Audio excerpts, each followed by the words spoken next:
I'm Tycho, and these are fighting words. Uh, you may notice this isn't the usual static background. Got some live gameplay for you today from Planetside 2, a game I've been playing for 9 years.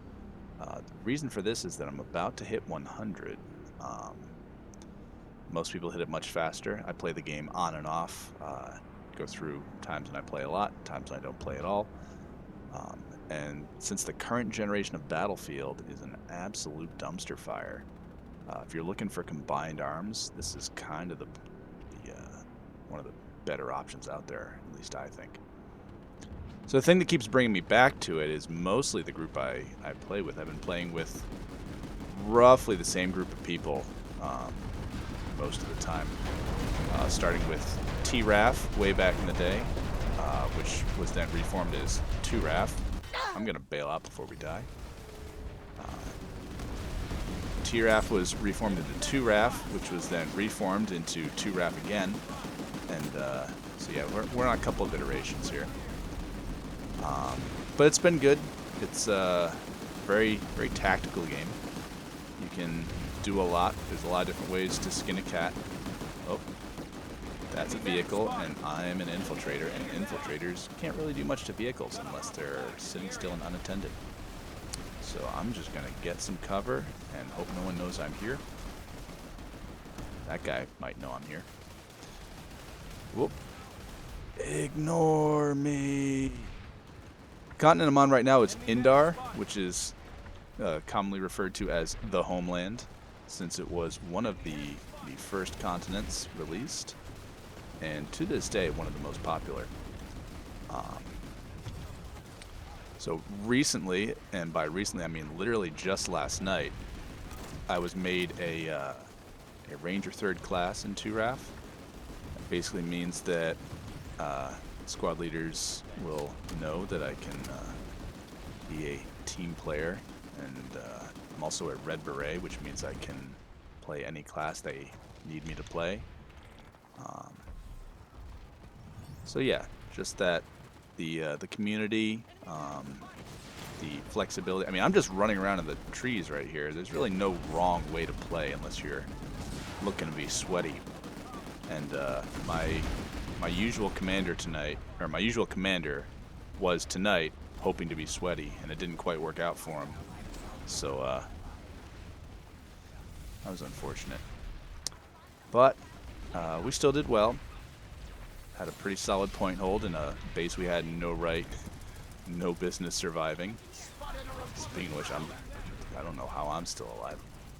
I don't have nearly enough cloak to cross that much open ground. Going for the short run. Still don't have enough to make it. Please don't notice me. I'm not here. I'm somewhere else. Oh, why? Oh, that's right. I don't have claymores on this build. Da, da, da, da. Don't worry. Not a problem. Everything's fine.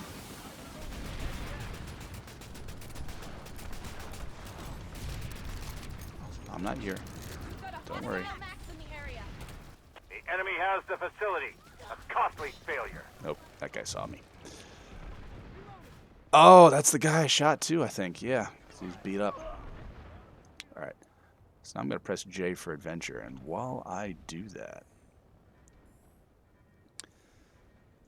So, normally on this show we've talked about, and yeah, my commentary is going to fragment a bit when I'm in an active firefight, but I'll try to keep it relevant. The primary focus of this show has thus far... Aha! That was a hot drop. Oh, got him. Don't even trip.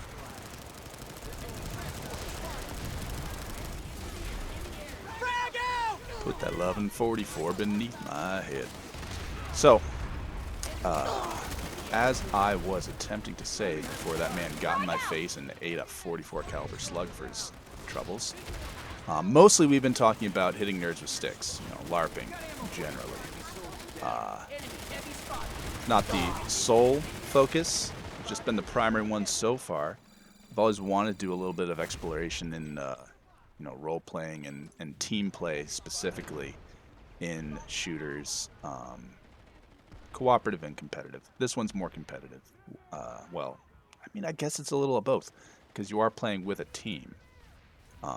Speaking of teams, I think I need to pull a medic. I think that is what the team needs. Anytime I know I can't get reliably revived, I figure it's probably because we need more medics. So the reason why this game, I think, applies for the usual categories is that there's a lot of cooperation, a lot of competition, all the same things you get from a LARP. And there's a little bit of role-playing too. So I mentioned Hannibal earlier, my usual commanding officer. Not always. Operations get shuffled around a bit.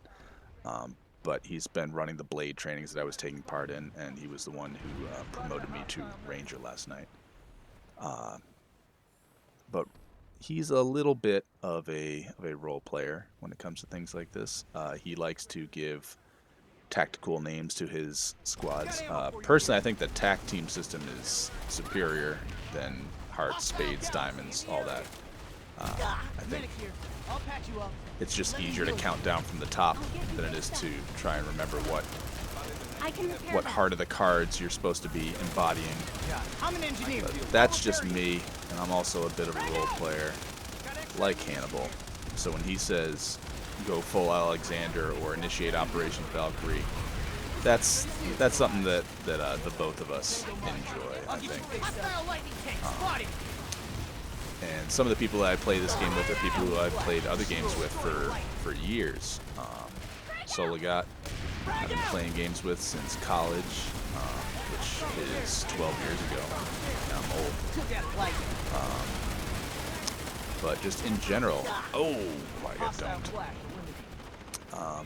It's a good game to play with a lot of people. We get between 24 and 48 for an operation. It's always a good time. And let's see, how close are we? Should be getting there. Oh, making progress. Let's get more revive grenades out. Eyes open. Enemy heavy. But there's just so many ways to play. There's not really any wrong way to play, like I said, unless you're trying to be competitive. And even then, I mean, you can make things work that people might not expect to see work all the time. I've had some good performance running what I call the heavy infiltrator during operations. A lot of people don't see much use for the infiltrator in competitive play, but I've found a way to make it at least semi-viable in a operational context, which is good because they bring a bit of utility to the field. Not a ton, but a bit, and they bring the kind of utility that I like. So being able to play it with a clean conscience and not feel like I'm handicapping the squad or the outfit at all is always good. Now I'm playing medic right now. This is really a bad fight. We're getting farmed. This is not going well. But I'm getting points, making bank, raking in the certs. That's the important thing. Need to pull some more grenades. There's a lot going on. Some of it I don't want to get near. And hey, there we go. The big 100. All right. I'm going to finish out this life, and then I'm going to head to the sanctuary. Got the field marshal. Out we go. Oh, no. Go away. Did that man live? Tell me he didn't live. They're going kamikaze mode on the Sunderer. Okay. Alright. Let's go to the sanctuary so I can discuss things a little more clearly.